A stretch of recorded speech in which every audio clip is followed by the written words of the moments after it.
Full float, semi-float, what does that even mean? We're going to talk about the different axle types today.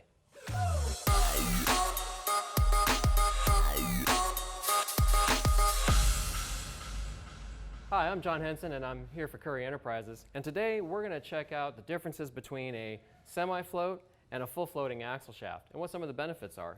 This here is your typical 9-inch axle shaft, referred to as a semi-floating axle shaft.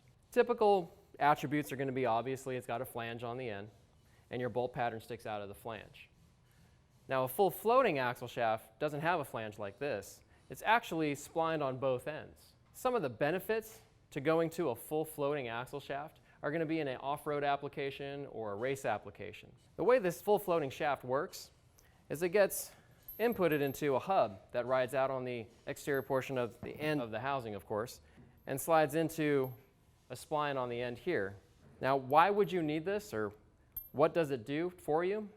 Basically, if it's a heavy vehicle or a vehicle that takes a whole lot of side load, a flanged axle like this can actually deflect and move.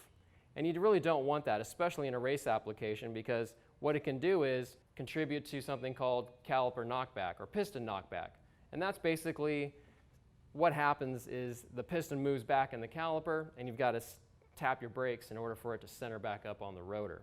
Definitely not good in a race application or an off-road application to lose your brakes for a second. By moving to something like this, you basically eliminate that.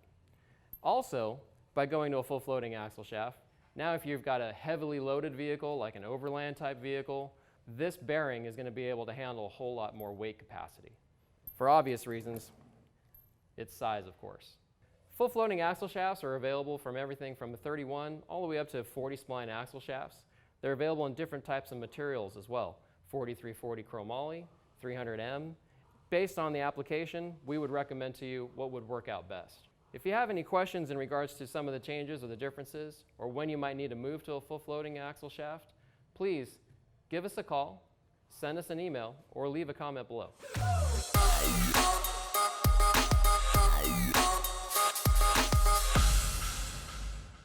If you want to see more videos like this, subscribe here. For more tech videos, click here. And for more Currie content, click here.